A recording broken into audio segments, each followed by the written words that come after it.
Hello everyone and welcome to my YouTube channel law journeys. इस वीडियो हम लोग इंडियन कॉन्स्टिट्यूशन यानी भारतीय संविधान के इम्पोर्टेंट केसेस को देखेंगे, जो कि एग्जाम के पॉइंट ऑफ व्यू से काफ़ी इंपॉर्टेंट है और लगभग हर एग्जाम में संविधान से जो है क्वेश्चन आते हैं। जो है संविधान में अभी तक जो है जितने भी इम्पोर्टेंट केसेस हुए हैं, ठीक है, लैंडमार्क जजमेंट वगैरह, उन सभी को जो है हम लोगों ने एक वीडियो में इसको जो है देखेंगे। तो स्टार्ट करते हैं इस वीडियो को, जो कि इंपॉर्टेंट केस लॉ से डील करता है भारतीय संविधान यानी कॉन्स्टिट्यूशन ऑफ इंडिया से। तो सबसे पहला केस है हमारा एडीएम जबलपुर वर्सेस शिवकांत शुक्ला। इसको जो हम लोग हैबियस कॉर्पस केस के नाम से जानते हैं, ठीक है। नेक्स्ट है आपका SR Bommai versus union of India. इसमें जो है कहा गया था Indian constitution is a federal as well as unitary, कि भारतीय संविधान हमारा फेडरल भी है और यूनिटरी भी है। इसके अलावा एसआर बॉम्बई में कहा गया था secularism is the basic structure of the constitution, यानी कि धर्मनिरपेक्ष यानी सेकुलरिज्म हमारा जो है बेसिक स्ट्रक्चर है भारतीय संविधान का।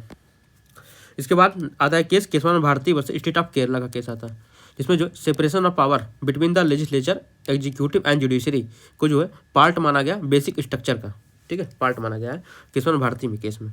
सेपरेशन ऑफ पावर को बिटवीन जो भी सेपरेशन ऑफ पावर मतलब है, इसको जो बेसिक स्ट्रक्चर कहा गया था। सेपरेशन ऑफ पावर जैसा आप जानते हैं मॉन्टेस्क्यू का है, ठीक है, सेपरेशन ऑफ पावर। इसके अलावा आप पढ़ते हैं आर्टिकल 51 पढ़ते हैं सेपरेशन ऑफ पावर से। इसके अलावा स्कोरा वर्सेस यूनियन ऑफ इंडिया में भी यही सेम बात किया गया था, यानी supreme court advocate on record association versus union of India. Next है आपका Shamsher Singh versus state of Punjab. इसमें कहा गया था कि इंडियन कॉन्स्टिट्यूशन क्या है, पार्लियामेंट्री फॉर्म ऑफ गवर्नमेंट है, ना कि प्रेसिडेंशियल फॉर्म ऑफ गवर्नमेंट है, ठीक है। कि प्रेसिडेंशियल फॉर्म ऑफ गवर्नमेंट जो है जो यूएस में फॉलो होता है, ठीक है, यूएस में फॉलो होता है ये, और पार्लियामेंट्री फॉर्म ऑफ गवर्नमेंट जो है ये जो है ब्रिटेन का है यानी इंग्लैंड का है, ठीक है, parliamentary form of government. Next हमारा प्रियम्बल से संबंधित केस लॉ है, जो भी केसेस इंपॉर्टेंट है। पहला है in re Berubari enclave versus union of India. इसमें बोला गया प्रियम्बल जो है भारतीय संविधान का पार्ट नहीं है, preamble is not the part of the constitution. इसके बाद केशवानंद भारती का केस आता है, जिसमें बोला गया कि जो है प्रियम्बल जो है भारतीय संविधान का पार्ट है, ठीक है, preamble is the part of the Indian constitution. उसके बाद KS Puttaswamy versus union of India का आता है, जिसमें बोला गया प्रियम्बल जो है is secure to all its citizen justice liberty equality और फ्रेटर्निटी इन इंडिया, ठीक है। प्रियम्बल जो है का पर्पल जो है वो सिक्योर करना है सभी भारत के सभी नागरिकों के जस्टिस को, लिबर्टी को, इक्वलिटी को और फ्रेटर्निटी को। नेक्स्ट है आपका सेकुलरिज्म। सेकुलरिज्म से कौन कौन से केस हैं? पहला है SR Bombay versus union of India. बोला गया secularism is the basic structure, हम लोग को पढ़ लिया ऊपर ही, ठीक है। नेक्स्ट है आपका Aruna Roy versus union of India. इसमें बोला गया था study of religion in school is not against secular philosophy of the constitution, ठीक है। अगर कोई स्कूल में जो है धर्म के बारे में पढ़ाया जा रहा है तो वो जो है कोई सेकुलरिज्म के अगेंस्ट नहीं है। नेक्स्ट केस है आपका RC Poudyal versus union of India. इस केस में जो है ये जो आर्टिकल आपका 203 से है, आर्टिकल 203 से संबंधित केस है ये आपका RC Poudyal versus union of India. इसमें बोला गया पार्लियामेंट के पास पावर है कि वो एडमिट कर सकता है, इस्टेब्लिश कर सकता है नए स्टेट को, बाउंड्रीज को, बट सब्जेक्ट टू लिमिटेशन, ठीक है। मतलब कि एक्सक्लूसिव पावर नहीं है, बट रिस्ट्रिक्टिव पावर है। नेक्स्ट केस है आपका Pradeep Jain versus union of India. यह जो डोमिसाइल इन इंडिया से रिलेटेड है, Pradeep Jain versus union of India. Article 5 से लेकर 11 तक जो है ये आपका सिटीजनशिप से डील करता है। तो Pradeep Jain versus union of India, domicile in India. Next है आपका state trading corporation versus commercial tax officer. इसमें बोला गया था कंपनी जो है वो सिटीजन ऑफ इंडिया नहीं है, इस प्रकार वो जो है फंडामेंटल राइट क्लेम नहीं कर सकता, क्योंकि फंडामेंटल राइट केवल जो है सिटीजन को अवेलेबल होता है, एक्सेप्ट कुछ केस में जहाँ जो है नॉन सिटीजन को भी अवेलेबल है, ठीक। तो state trading corporation versus commercial tax officer में ये बोला गया company not citizen of India, so we can not claim fundamental right. इसके बाद जो है RC Cooper versus union of India का केस आता है, जिसमें बोला गया स्टेट्स का जो एक्शन होता है वो इम्पेयर करता है right of the share holders को। अगर स्टेट का एक्शन जो है जो उनके जो शेयर होल्डर्स है कंपनी का, उनको अगर इम्पेयर करता है, उनको जो अगर कोई हार्म पहुंचाता है, कोई किसी प्रकार का अगर कोई जो है हानि होता है, तो उस समय जो है जो शेयर होल्डर्स हैं वो जो है क्लेम कर सकते हैं फंडामेंटल राइट का, ठीक। और वो प्रोटेक्टेड भी हैं आर्टिकल 19 में, freedom of speech and expression में। नेक्स्ट है आपका अमेंडेबिलिटी ऑफ फंडामेंटल राइट, ठीक। फंडामेंटल राइट एक क्वेश्चन आता है कि फंडामेंटल राइट को जो है अमेंड कर सकते हैं कि नहीं, उससे संबंधित जो है 4-5 केस लॉ है एक साथ है, तो आपको देखते हैं एक साथ। सबसे पहले आपका शंकरी प्रसाद वर्सेस यूनियन ऑफ इंडिया। इस केस में बोला गया तो पार्लियामेंट के पास पावर है कि अमेंड कर सकता है ऑल, ठीक है, all part of the constitution, ठीक है। भारत संविधान में किसी भी पार्ट में जो है पार्लियामेंट क्या कर सकता है, अमेंड कर सकता है किसी पार्ट को। इसके बाद सज्जन सिंह का केस आता है, जिसमें शंकरी प्रसाद के केस को जो है राइटरेटेड किया गया था, मतलब उसको उन्हीं को जो है फिर से रिपीट किया गया और सेम जो है हेल्ड किया गया था। इसके अलावा फर्दर इसमें कहा गया था कि only ordinary law fall with in the ambit of article 368 and not the constitutional not the constituent law, ठीक, कि केवल जो है ऑर्डिनरी जो लॉ होते हैं वो आर्टिकल 368, ठीक है, जो कि अमेंडमेंट से डील करता है, उससे डील करते हैं, ना कि कॉन्स्टिट्यूएंट लॉ। इसके बाद आता है गोलकनाथ केस आता है। Golaknath case versus state of Punjab में कहा गया पार्लियामेंट के पास पावर नहीं है टू अमेंड करना fundamental right as protected by article 13(2), कि आर्टिकल 13(2) जो है वो जो है रिस्ट्रिक्ट करता है पार्लियामेंट को, ठीक है, वो रिस्ट्रिक्ट करता है पार्लियामेंट को अमेंड करने में फंडामेंटल राइट में, यानी कि पार्लियामेंट जो है फंडामेंटल राइट को अमेंड नहीं कर सकता, बाकी जो है संविधान के किसी पार्ट को अमेंड कर सकता है। गोलकनाथ में ये कहा गया था, मतलब कि ओवर रूल्ड किया गया इन दोनों केस को, शंकरी को और सज्जन को, गोलकनाथ केस में। इसके बाद 24th कॉन्स्टिट्यूशनल अमेंडमेंट जो है पार्लियामेंट के द्वारा पास किया जाता है, जो अलाउ करता है पार्लियामेंट को कि अमेंड कर सकता है किसी भी पार्ट ऑफ कॉन्स्टिट्यूशन में। इन पूरे कंट्रोवर्सी के बाद जो है फाइनल जो डिसीजन आता है वो Keshavan Bharati versus state of Kerala में आता है, जो कि 13 जज बेंच था, ठीक है। 24 अप्रैल 1974 को जो जजमेंट दिया गया था, इसमें जज थे हॉनरेबल जस्टिस SM सीकरी थे, 7:6 की रेशियो से पास हुआ था। तो इसमें हेल्ड किया गया कि पार्लियामेंट जो अमेंड तो कर सकता है कि any part of the constitution के, ठीक है, पार्लियामेंट जो है भारत संविधान के किसी पार्ट को अमेंड कर सकता है, जैसा कि शंकरी और सज्जन में कहा गया था। इसके अलावा जो है उसके अलावा फर्दर केशवन भारती में कहा गया कि जो है अमेंड कर सकता है, लेकिन उसके basic structure of the constitution को अमेंड नहीं कर सकता। मतलब जो रूट है, ठीक है, जो संविधान का रूट है, पार्ट 3 का जो रूट है, उसको अमेंड जो है पार्लियामेंट नहीं कर सकता, ठीक। उसके बाद जो इसमें इसी केस में ओवर रूल्ड किया गया था गोलकनाथ केस में। जैसे गोलकनाथ केस में कहा गया था कि जो है पार्ट 3 को अमेंड नहीं कर सकता, बाकी सभी पार्ट को अमेंड कर सकता है, लेकिन इसमें बोला गया केशवन भारती में कि किसी भी पार्ट को पार्लियामेंट अमेंड कर सकता है, उसमें पार्ट 3 भी आता है, लेकिन उसके बेसिक स्ट्रक्चर को जो है अमेंड नहीं किया सकता। अब बेसिक स्ट्रक्चर क्या होता है, इसके बारे में जो क्वेश्चन आता है, तो केशवन भारती वाला केस में कहा गया था, इसको हम जो है केस बाय केस जो है डिसाइड करेंगे कि कौन सा जो है बेसिक स्ट्रक्चर है भारतीय संविधान का। इसी बात काफ़ी केसेस आते हैं, जैसे SR मुंबई का केस आया, जिसमें सेकुलरिज्म को जो है बेसिक स्ट्रक्चर माना गया। इसके बाद जुडिशियल रिव्यू को जो है बेसिक स्ट्रक्चर माना गया। तो इस प्रकार जो केस टू केस डिसाइड होगा कि बेसिक स्ट्रक्चर क्या होता है। इसके बाद लास्ट केस आता है Minerva Mills versus union of India का, ठीक है। Minerva Mills versus union of India में सुप्रीम कोर्ट ने स्टेक डाउन कर दिया आर्टिकल 368 4 और 5 को, ठीक है। आर्टिकल 368 के क्लॉज 4 और 5 को सुप्रीम कोर्ट ने जो स्टेक डाउन कर दिया, इस आधार पे जो है कि ये वायलेट करता है बेसिक स्ट्रक्चर के, भारतीय संविधान के बेसिक स्ट्रक्चर को जो वायलेट करता है।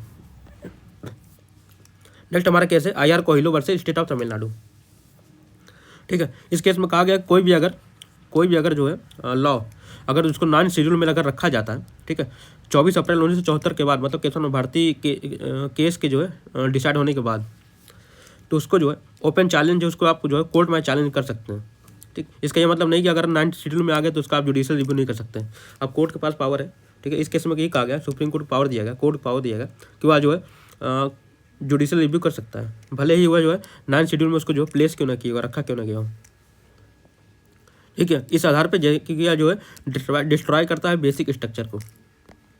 IR Coelho versus state of Tamil Nadu. Next आपका जुडिशियल रिव्यू से केस है आपका, ठीक है। जुडिशियल रिव्यू से आपका 2 इंपॉर्टेंट केस है, ठीक। जुडिशियल रिव्यू से एक है मारवरी वर्सेस मेडिसन, जो कि USA का केस है, और सबसे पहला केस है जुडिशियल रिव्यू का, ठीक। जुडिशियल रिव्यू याद रखिएगा।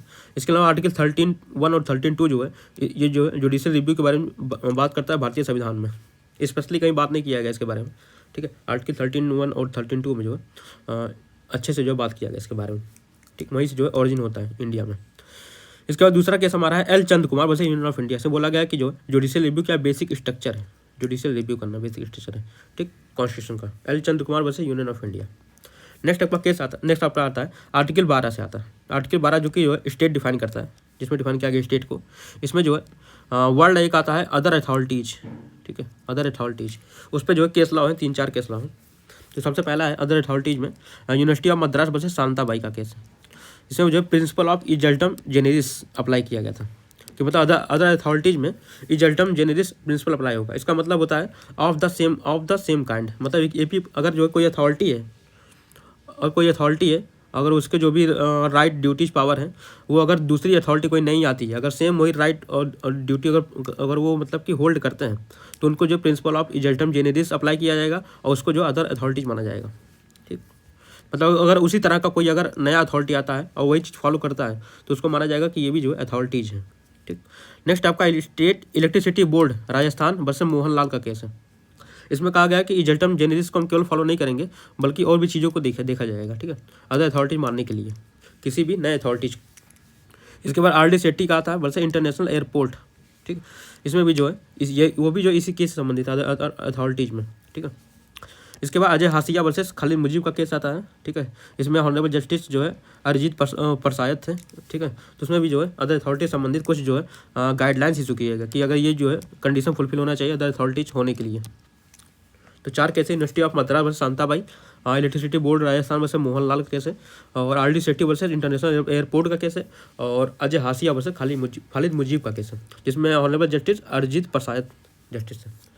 नेक्स्ट आपका स्टेट आर्टिकल 12 में इसमें क्वेश्चन आता है कि क्या जो है स्टेट में जुडिशरी इंक्लूड होता है कि नहीं होता। जिसमें 2 केस है। पहला केस आपका AR अंतुले का केस है वर्सेस RS नायक। इसमें बोला गया कि जो है स्टेट में जुडिशरी नहीं आता है, इंडिपेंडेंट बॉडी है जुडिशरी। ठीक, इसके बाद दूसरा केस आता है Riju Prasad Sharma versus Assam State of Assam. Riju Prasad Sharma versus state of Assam. इसमें बोला गया कि मतलब जुडिशरी तभी स्टेट होगा, जुडिशरी जो स्टेट तो होगा लेकिन तब होगा जब वो एडमिनिस्ट्रेटिव कैपेसिटी से जो है, अगर वो कोई कोर्ट अगर एडमिनिस्ट्रेटिव कैपेसिटी से परफॉर्म करता है तो उसको स्टेट माना जाएगा। अदरवाइज अगर वो जुडिशरी काम कर रहा है, जुडिशरी के लिए काम कर रहा है या जुडिशियल वर्क कर रहा है, ठीक है, तो उसको स्टेट नहीं माना जाएगा। Riju Prasad Sharma versus state of Assam. Next आपका Bhikaji versus state of MP। इसमें जो है डॉक्ट्रिन ऑफ एक्लिप्स संबंधित है। Bhikaji versus state of MP doctrine of eclipse से संबंधित है। इसमें जो है बोला गया था कि डॉक्ट्रिन ऑफ एक्लिप्स जो है केवल प्री कॉन्स्टिट्यूशनल लॉ पे अप्लाई होता है। ठीक है, केवल प्री कॉन्स्टिट्यूशनल लॉ पे अप्लाई होता है। ठीक, इसके बाद जो state of Gujarat versus Ambika mills का केस आता है, जिसमें यह बोला गया कि जो या पोस्ट कॉन्स्टिट्यूशनल लॉ पे भी अप्लाई होता है।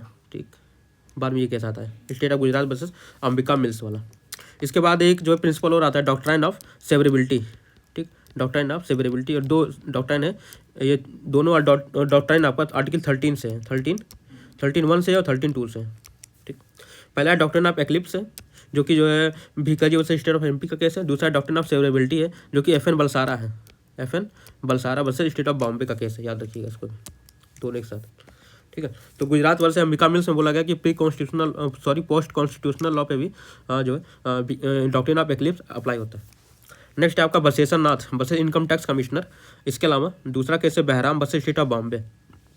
इन दोनों केस में यह हेल्ड किया गया कि जो है fundamental right can not be waived by the person, कि जो है सिटीजन के द्वारा फंडामेंटल राइट को वेव नहीं किया सकता, मतलब कोई व्यक्ति जो है फंडामेंटल राइट को जो छोड़ नहीं सकता। ठीक, Basheshar Nath versus income tax commissioner और Behram versus state of Bombay.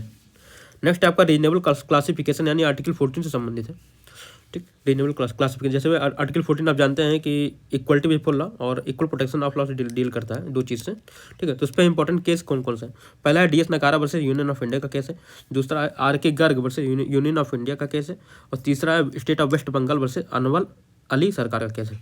ठीक, रीजनेबल क्लासिफिकेशन कि जो भी इक्वलिटी मतलब कि प्रोवाइड किया जा रहा है, इक्वलिटी बिफोर लॉ है, वो सब रीजनेबल क्लासिफिकेशन में बेस होना चाहिए। ठीक, तो ये जो तीनों केस है important, DS Nakara, RK Garg और अनवर अली सरकार केस है। नेक्स्ट है आपका arbitrariness and equality are sworn enemy. ये किस केस में कहा गया, 2 केस में, EP Royappa versus state of Tamil Nadu में और Maneka Gandhi versus union of India में।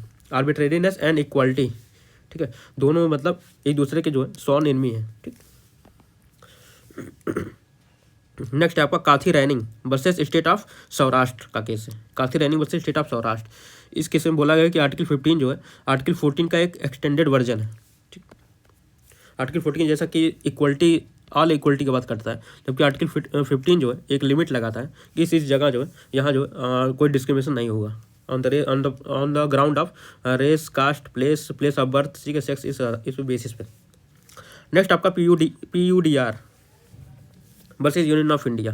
ठीक है, people union democratic right versus union of India में केस में इसमें बोला गया कि फंडामेंटल राइट है इन्फोर्सिबल है अगेंस्ट ए प्राइवेट इंडिविजुअल के खिलाफ भी जो इन्फोर्स किया सकता है। जैसे आप जानते हैं कि जो है फंडामेंटल राइट जो है केवल स्टेट के जनरल रूल ये है कि केवल स्टेट के अगेंस्ट जो है इन्फोर्स कर सकते हैं। अगर कोई आपको फंडामेंटल राइट वायलेट होता है तो आप जो है रिट फाइल करते हैं अगेंस्ट द स्टेट, ठीक।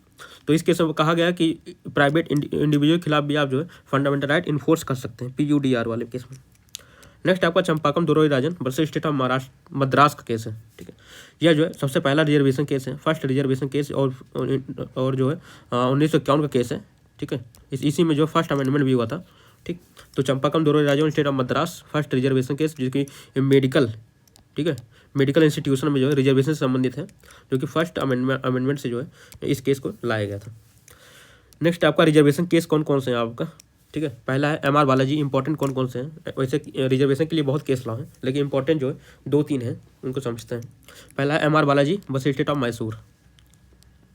इसे बोला गया पर्सन शुड भी बोथ सोशली एंड एजुकेशनली होना चाहिए बैकवर्ड, केवल एक ग्राउंड नहीं होना चाहिए कि सोशल है या फिर एजुकेशनल है, ठीक है। संविधान में बोला गया है कि संविधान के आर्टिकल 15 में बोला गया है कॉन्स्टिट्यूशन में कि सोशली भी होना चाहिए और एजुकेशनली भी बैकवर्ड होना चाहिए, तभी जो है उसको जो है रिजर्वेशन का बेनिफिट मिलेगा। नेक्स्ट आपका P Rajendran versus state of Madras. इसमें बोला गया कास्ट जो है एक जो है क्लास है सिटीजन का, ठीक है। Caste is a class of citizen और जो कास्ट के बेसिस पे रिजर्वेशन होना चाहिए। इसके बाद जो इंदिरा साहनी का केस आता है, Indira Sahni versus union of India, जिसको हम लोग मंडल कमीशन के नाम से भी जानते हैं, ठीक है। 1992 का केस है। इसमें कहा गया कास्ट जो है एक इंपॉर्टेंट फैक्टर तो है लेकिन ये सोल फैक्टर नहीं हो सकता, एकमात्र फैक्टर जो है रिजर्वेशन के लिए नहीं हो सकता, बल्कि वह इंपॉर्टेंट फैक्टर है, ठीक है। इंदिरा साहनी का केस। इसके अलावा इंदिरा साहनी में जो को मंडल कमीशन कहते हैं और ये जो है हॉरिजॉन्टल और वर्टिकल रिजर्वेशन से डील करता है, ठीक। दोनों फैक्ट याद रखिएगा। 1992 का केस है इंदिरा साहनी। और 50% सीलिंग भी जो है इसी केस में हुआ था, 50% सीलिंग, 50% सीलिंग, ठीक है। नेक्स्ट है आपका T देवदासन, ठीक है। T देवदासन केस है वर्सेज यूनियन ऑफ इंडिया। इस केस में कैरी फॉरवर्ड रूल को जो है स्टक डाउन किया गया था, यानी कि नल एंड वॉइड डिक्लेयर किया गया था, ठीक है। स्टक डाउन किया गया था T Devadasan versus union of India. Next आपका जनहित अभियान वर्सेज यूनियन ऑफ इंडिया। जनहित अभियान वाले में केस में EWS रिजर्वेशन को दिया गया था। 103वां कॉन्स्टिट्यूशनल अमेंडमेंट है, 10% रिजर्वेशन टू EWS। नेक्स्ट फिर से आपका PUDR आपका फिर से केस है जो कि आर्टिकल 70 से डील करता है, आर्टिकल 17 से डील करता है, जो कि अनटचेबिलिटी से रिलेटेड है, छुआछूत से संबंधित है। PUDR यानी पीपल यूनियन डेमोक्रेटिक राइट है। नेक्स्ट है आपका Balaji Raghavan versus union of India. ये आपका टाइटल से डील करता है, आर्टिकल 18 से डील करता है, एबॉलिशन ऑफ टाइटल्स। तो 17 से आपका PUDR है, 18 से आपका बालाजी राघवन है, याद रखिएगा दोनों। अब आता है फ्रीडम ऑफ स्पीच, ठीक है, आर्टिकल 19 आता है आपका, ठीक है। इसमें भी बहुत सारे केस हैं, कोई इंपॉर्टेंट केस को हम लोग देखते हैं। पहला है Maneka Gandhi versus union of India. इसमें बोला गया फ्री डिबेट और ओपन डिस्कशन जो है आर्टिकल 19 में आता है। नेक्स्ट आपका Ramesh Thapar versus state of Madras. इसमें डिफाइन किया गया फ्रीडम ऑफ स्पीच और एक्सप्रेशन को जो है डिफाइन किया गया था रमेश थापर वाले केस में। नेक्स्ट है आपका Tata press limited versus MTNL। इसमें यह बोला गया कि फ्रीडम ऑफ स्पीच में जो है लिसन, रीड और नो और शेयर चारों शामिल है, ठीक है। सुनना भी और जो है पढ़ना भी और जो है नॉलेज नो जानना भी और जो है शेयर करना, चारों जो आर्टिकल 19 में इंक्लूड है। इसके बाद आर्टिकल 19 का क्लॉज 1 में तो जो है 6 प्रकार का फ्रीडम ऑफ स्पीच दिया हुआ है, ठीक। और इसके बाद आर्टिकल 19 के क्लॉज 2 में जो है इसका रिस्ट्रिक्शन भी दिया हुआ है कि इस ग्राउंड पे जो है आप जो है फ्रीडम ऑफ स्पीच को रिस्ट्रिक्ट भी कर सकते हैं। तो उससे संबंधित इंपॉर्टेंट केस है। पहला है Shreya Singhal versus union of India, जिसमें रीजनेबल रिस्ट्रिक्शन की बात की गई है कि रिस्ट्रिक्शन जो लगा रहे हैं वो रीजनेबल होना चाहिए। इसके बाद Amish Devgan versus union of India. इसमें बोला गया है कि आप जो है राइट टू स्पीच को जो क्लेम भी कर सकते हैं, ठीक है। नेक्स्ट आपका KS पुट्टास्वामी जो कि 9 जजेस बेंच है। इसमें जो आर्टिकल 19 को बोला गया कि आर्बिट्रेरी नहीं है, ठीक है, राइट टू प्राइवेसी डील करता है KS पुट्टास्वामी केस। इसके बाद अनुराधा भसीन का केस है जो कि राइट टू इंटरनेट से संबंधित है, राइट टू इंटरनेट। इसे बोला गया कैन भी रिस्ट्रिक्ट किया सकता है विथ रीजनेबल रिस्ट्रिक्शन के द्वारा जो है इसको रिस्ट्रिक्ट हम कर सकते हैं, जैसा कि जो श्रेया सिंघल वाले केस में कहा गया था, उसी को अनुराधा भसीन जो कि राइट टू इंटरनेट से डील करता है, राइट टू इंटरनेट, याद रखिएगा इसके पूछता एग्जाम में, ठीक। नेक्स्ट आपका फ्रीडम ऑफ प्रेस, आर्टिकल 19 में ही फ्रीडम ऑफ प्रेस से आता है कि जो है प्रेस को कितनी आज़ादी मिली हुई है, ठीक। उससे संबंधित 4 केस हैं। पहला है प्रिंटर्स यानी Mysore limited versus assistant tax officer case है। दूसरा आपका Indian express newspaper versus union of India संबंधित है, ठीक है। तीसरा आपका सकल papers versus union of India, important सकल पेपर्स वाला। और लास्ट आपका Bennett Coleman versus and company versus union of India, तो 4 केस है आपका फ्रीडम ऑफ प्रेस से संबंधित है। पहला printers versus assistant tax commissioner है, दूसरा Indian express newspaper versus union of India, तीसरा आपका सकल papers versus union of India, और चौथा आपका बेनेट कोलमैन का केस। नेक्स्ट केस आता है union of India versus Rajendra Shah and other. इस केस में जो है 97th कॉन्स्टिट्यूशनल अमेंडमेंट जो कि कोऑपरेटिव सोसाइटी से डील करता है, ठीक, उसको स्टेक डाउन किया गया था, उसको अनकॉन्स्टिट्यूशनल डिक्लेयर किया गया। ठीक, कोऑपरेटिव सोसाइटी जगह आप जानते हैं कि पार्ट 9B में दिया गया है, ठीक है, 9B में। इसके अलावा जो है आपको DPSP में भी दिया गया, फंडामेंटल राइट में दिया गया, फंडामेंटल राइट के आर्टिकल 19 में 19(1) के क्लॉज C में शायद दिया गया, और कोऑपरेटिव सोसाइटी में आर्टिकल जो DPSP का आर्टिकल 43B में दिया गया है, A या B में दिया गया है। ठीक, इन सबको जो स्टेक डाउन किया गया कोऑपरेटिव सोसाइटी को, नहीं सहकारी, ठीक है, सहकारी समाज को, सोसाइटी को। नेक्स्ट आपका आर्टिकल 20 संबंधित है, आर्टिकल 20। आर्टिकल 20 में 3 पार्ट है, पार्ट 1 है, पार्ट 2 है, पार्ट 3 है। ठीक है, पार्ट 1 जो है एक्स पोस्ट फैक्टो लॉ से बात करता है, ठीक, यानी कि एक्स पोस्ट फैक्टो लॉ जो होता है, जो भी नया कानून बनेगा वो जो रिट्रोस्पेक्टिव नहीं होगा, यानी पुराने जो है जो भी पुराने केस हुए उन पर अप्लाई नहीं होगा, ठीक, रिट्रोस्पेक्टिव अप्लाई नहीं होता। ठीक है, इसके अलावा क्लॉज 2 इसका डबल जीओ पार्टी डील करता है कि अगर कोई व्यक्ति जो है एक बार सजा पा गया तो उसको दोबारा जो है सेम अपराध के लिए उसको पनिशमेंट नहीं किया सकता, ठीक है, 9%, ठीक है, डबल जीओ पार्टी डील करता है। थर्ड है आपका नो सेल्फ इंक्रिमिनेशन, ठीक है, आप किसी को जबरदस्ती जो है कोई मतलब कि कुछ मतलब एक्सेप्ट करने के लिए मजबूर नहीं कर सकते, ठीक, कॉम्पल नहीं कर सकते किसी व्यक्ति को, उसको बोलते हैं सेल्फ डिस्क्रिमिनेशन, वो भी नहीं होना चाहिए। तो एक्स पोस्ट फैक्टो लॉ में जो है 2 केस हैं, पहला है Mohan Lal versus state of Rajasthan case है, और दूसरा आपका Ratan Lal versus state of Punjab case है, ठीक, Mohan Lal versus state of Rajasthan और दूसरा आपका Ratan Lal versus state of Punjab case है। डबल जीओ पार्टी में आपका NCT वर्सेस नवजोत सिंह सिद्धू का केस है। इसके अलावा नो सेल्फ डिस्क्रिमिनेशन है आर्टिकल 20 क्लॉज 3 में, ठीक है, आप जो से संबंधित जो है केस है MP Sharma versus Satish Chandra case है, MP Sharma versus Satish Chandra case है। दूसरा आपका देवमन उपाध्याय का केस है, ठीक है, Devman Upadhyaya versus state of UP है, ऐसा कुछ है ना। थर्ड आपका State of Bombay versus Kashi Kalu Oghad का केस है, और लास्ट आपका Selvi versus state of Karnataka case है, जिसमें जो है ये DNA और नार्को एनालिसिस टेस्ट को जो है with the permission of the court जो कहा गया था कि आप जबरदस्ती किसी के ऊपर नहीं कर सकते नार्को एनालिसिस टेस्ट। ठीक, नेक्स्ट आपका केस आता है आर्टिकल 21 से आता है आपका केसेस कौन कौन से इंपॉर्टेंट है, काफ़ी बड़ा ये वाला आर्टिकल है, ठीक है, बहुत सारे केस में है। तो देखते हैं, सबसे पहले आर्टिकल 21, जैसे आप जानते हैं कि इसमें बोला गया था 9% shall be deprived of his life और personal liberty except according to the procedure established by law. ठीक, तो लाइफ और पर्सनल लिबर्टी से डील करता है आर्टिकल 21 आपका, जिसमें सबसे पहला केस का मून वर्सेस इलिनॉइस का केस है। मून वर्सेस इलिनॉइस आर्टिकल 21 का सबसे पहला केस यही है, मून वर्सेस इलिनॉइस। इसमें बोला गया था कि लाइफ में जो केवल इंक्लूड फिजिकल एग्जिस्टेंस केवल इंक्लूड है लाइफ में। इसके बाद इसका इंटरप्रिटेशन होता है, ठीक है, और जो उसके बाद फ्रांसिस कोरोले का केस आता है वर्सेस यूटी ऑफ दिल्ली, ठीक है, Francis Coralie versus UT of Delhi. इसे बोला गया कि ये जो है केवल फिजिकल एग्जिस्टेंस से डील नहीं करता बल्कि उससे भी ज़्यादा डील करता है, और इसमें जो है right to live with dignity, ठीक है, सम्मान से जीने का जो अधिकार भी इंक्लूड है। इसके बाद आपका आता है P Rathinam versus union of India. इस केस में जो है राइट टू लाइफ में बोला गया कि राइट टू लाइफ में राइट टू डाई इंक्लूड है। ठीक, राइट टू लाइफ में राइट टू डाई मतलब कि अगर जीने का अधिकार है तो मरने का भी अधिकार है, मतलब कोई भी अपना जो है अपने आप को सुसाइड कर सकता है, फिर मार सकता है। इसी के बाद जो है ज्ञान कौर केस आता है, ज्ञान कौर। इसे बोला गया कि राइट टू लाइफ में जो है राइट टू डाई इंक्लूड नहीं है। ठीक है, अगर राइट टू डाई हो जाएगा, ठीक है, तो जो एथनेसिया जो है प्रिंसिपल जो है एथनेसिया यानी इच्छा मृत्यु की जो प्रिंसिपल है वो जो अप्लाई हो जाएगा। ठीक, तो इस केस में ज्ञान कौर वाले केस में एथनेसिया को जो है रोका गया है, तो मतलब कि राइट टू लाइफ में इंक्लूड नहीं है राइट टू डाई। और जो है इसके बाद अरुणा सानुभाग का केस आता है। इस केस में जो पैसिव एथनेसिया को, 2 प्रकार का एथनेसिया होता है, एक होता है एक्टिव होता है, एक होता है पैसिव होता है। यानी पैसिव एथनेसिया मतलब कि कभी बहुत इमरजेंसी हो जाएगा जहाँ किसी व्यक्ति को जो है मारा जाए, तो उस केस में इसको अलाउ किया जाएगा एथनेसिया को। ठीक, तो 3 केस है आपका। पी रथीनाम का केस है जिसमें बोला गया है कि राइट टू लाइफ में राइट टू डाई आता है।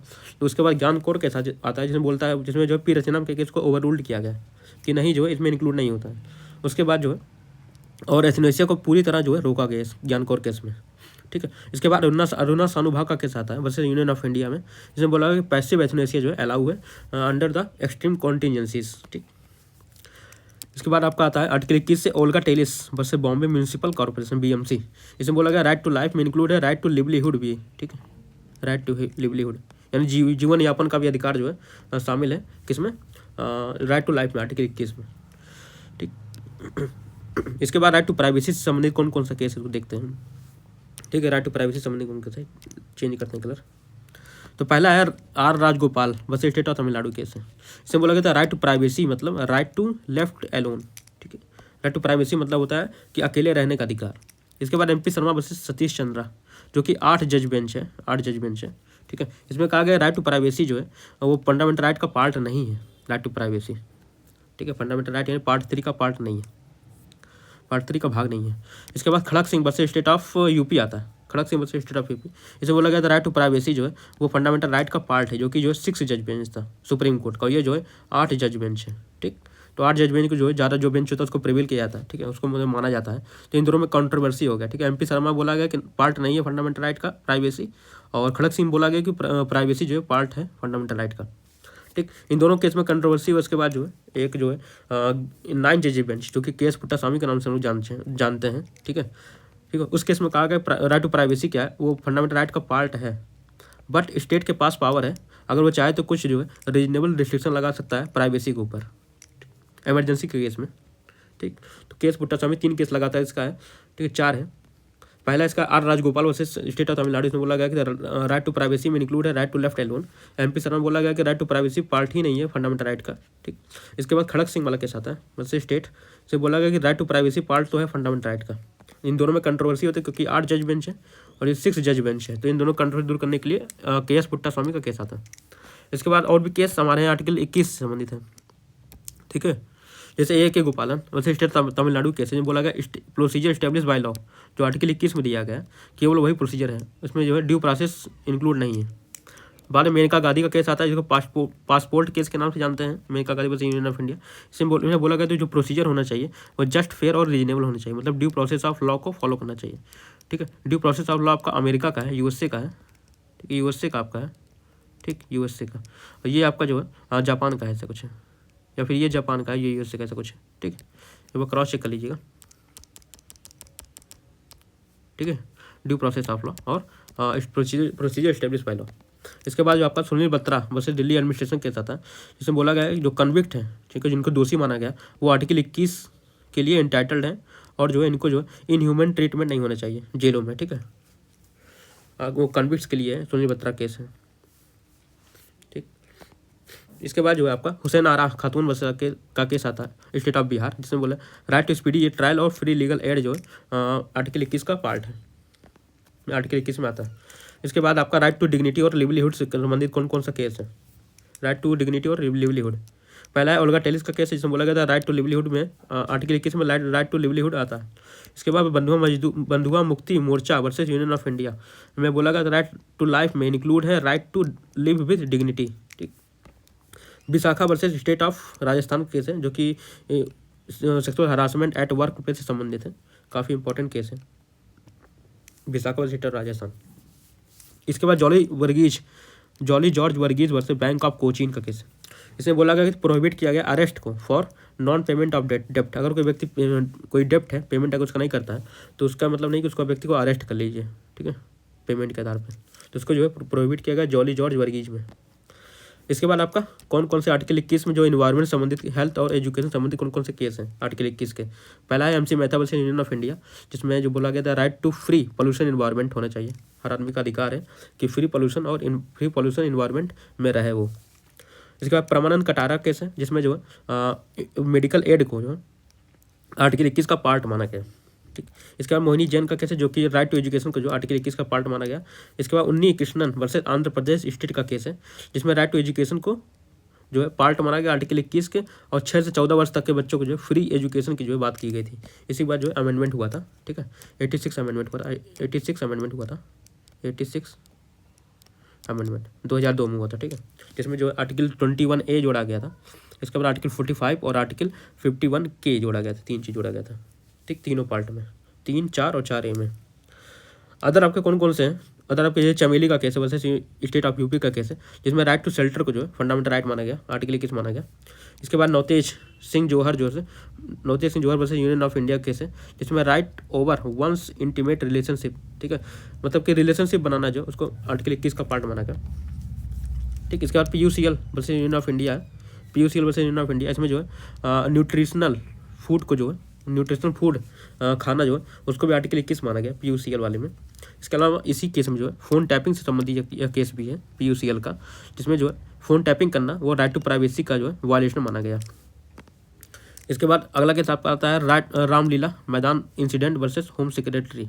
ठीक, इसमें राइट टू स्लीप को फंडामेंटल राइट माना गया है। ठीक, इसके बाद आपका ज्ञान कौर का हम लोग पढ़ लिया, राइट टू लाइफ में इंक्लूड नहीं है राइट टू डाई। ठीक, इसके बाद common cause versus union of India और अरुणा सानुभा का केस है, जिसमें पैसिव एथनेसिया को अलाउ किया गया था। ठीक, नेक्स्ट केस है आपका AK रॉय का केस है, AK Roy versus union of India. इसमें आर्टिकल 22 जो कि guideline relating to arrest under preventive detention law से डील करता है, वो AK Roy versus union of India में से संबंधित है। ठीक है, AK Roy versus union of India article 22 से संबंधित है। इसके बाद इंपॉर्टेंट केस है Deena versus union of India. ठीक है, Deena versus union of India article 23 से संबंधित है ये। ठीक है, जिसे prohibition of traffic in human being से डील करता है। आर्टिकल 23 से कौन सा है? Deena versus union of India. ठीक है, याद रखिएगा इसको, दीना वर्सेस यूनियन ऑफ इंडिया। ठीक है, याद रखिएगा इसको। इसके बाद आपका बंधुआ मुक्ति मोर्चा। ठीक, बंधुआ Mukti Morcha versus union of India.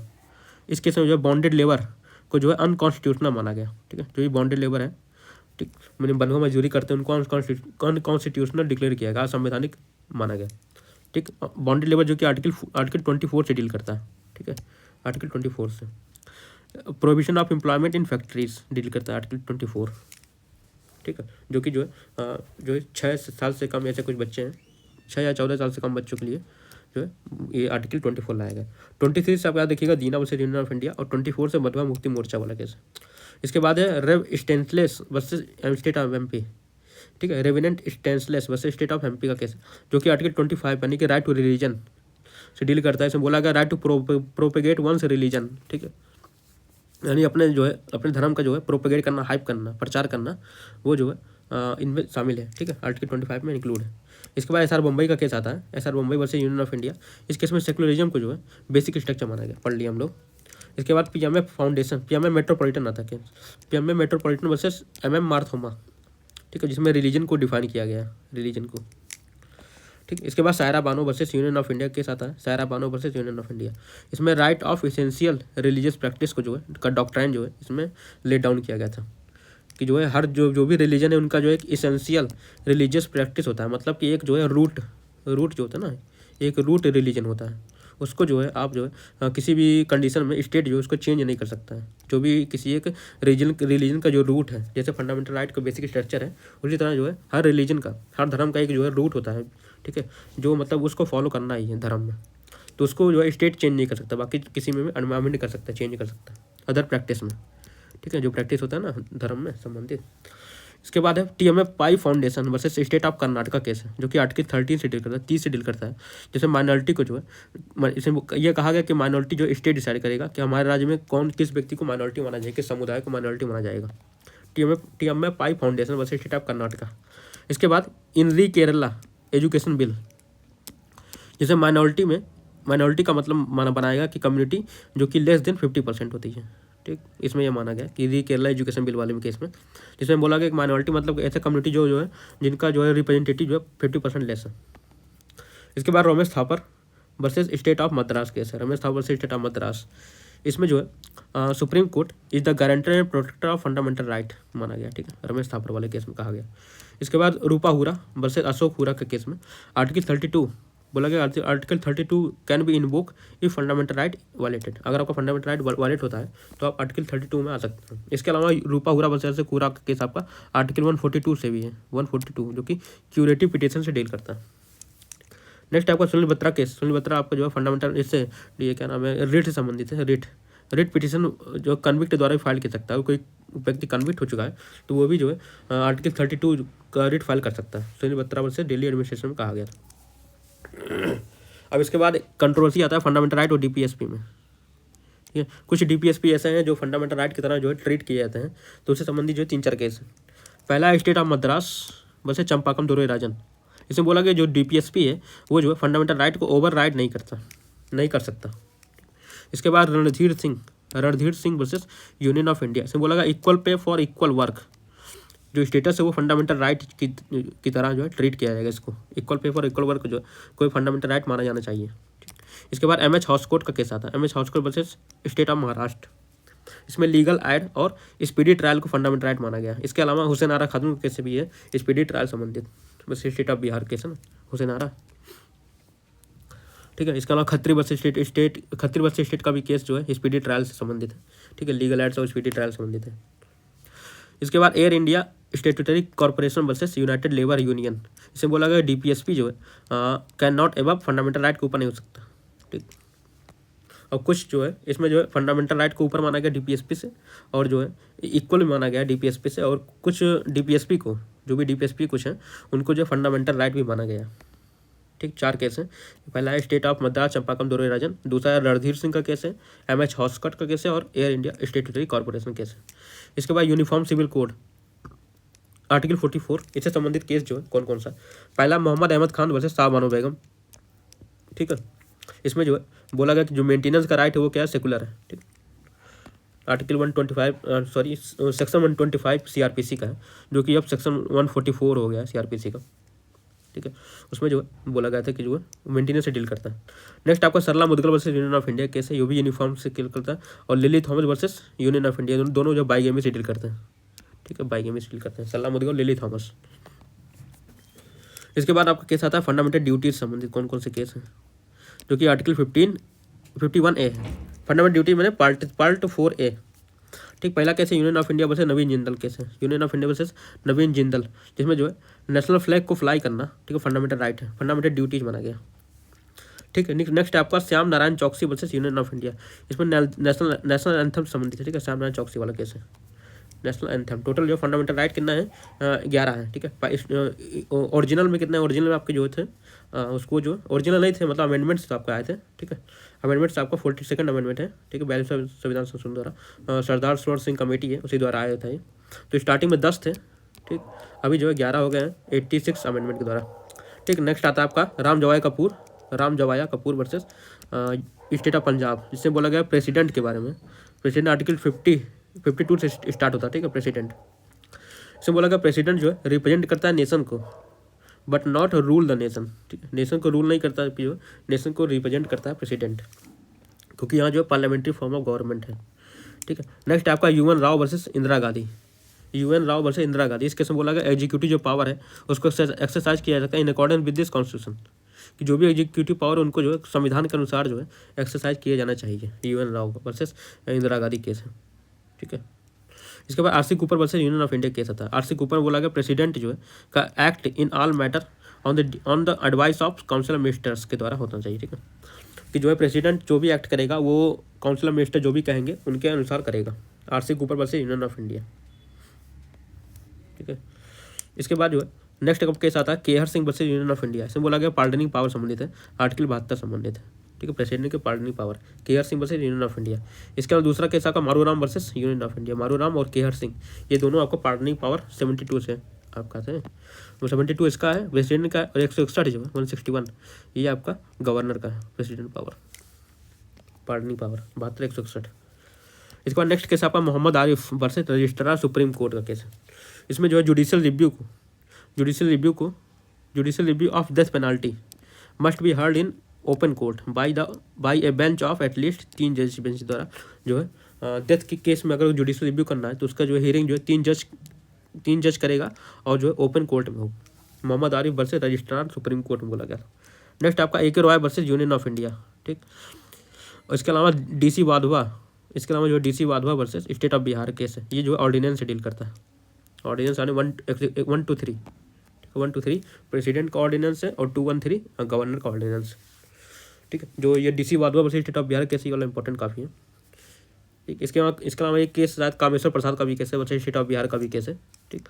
और AK रॉय, ठीक है, कामेश्वर प्रसाद भी वो भी ऑर्डिनेंस से डील करता है, याद रखिएगा। इसके अलावा नेक्स्ट आपका कीहोतो होलोवन वर्सेस जायचलू, ठीक है, कीहोतो होलोवन वर्सेस जायचलू, ठीक है, जिसमें बोला गया disqualification of member of parliament, ठीक है, डिस्क्वालिफिकेशन डील करता है ये कीहोतो होलोवन वर्सेस जायचलू, जो कि जो है आप जानते हैं शेड्यूल 10 10वीं सूची 10 शेड्यूल में दिया गया, ठीक। 10 शेड्यूल दल बदल संबंधित है ना, उसी से डिस्क्वालिफिकेशन है आपका 10th शेड्यूल।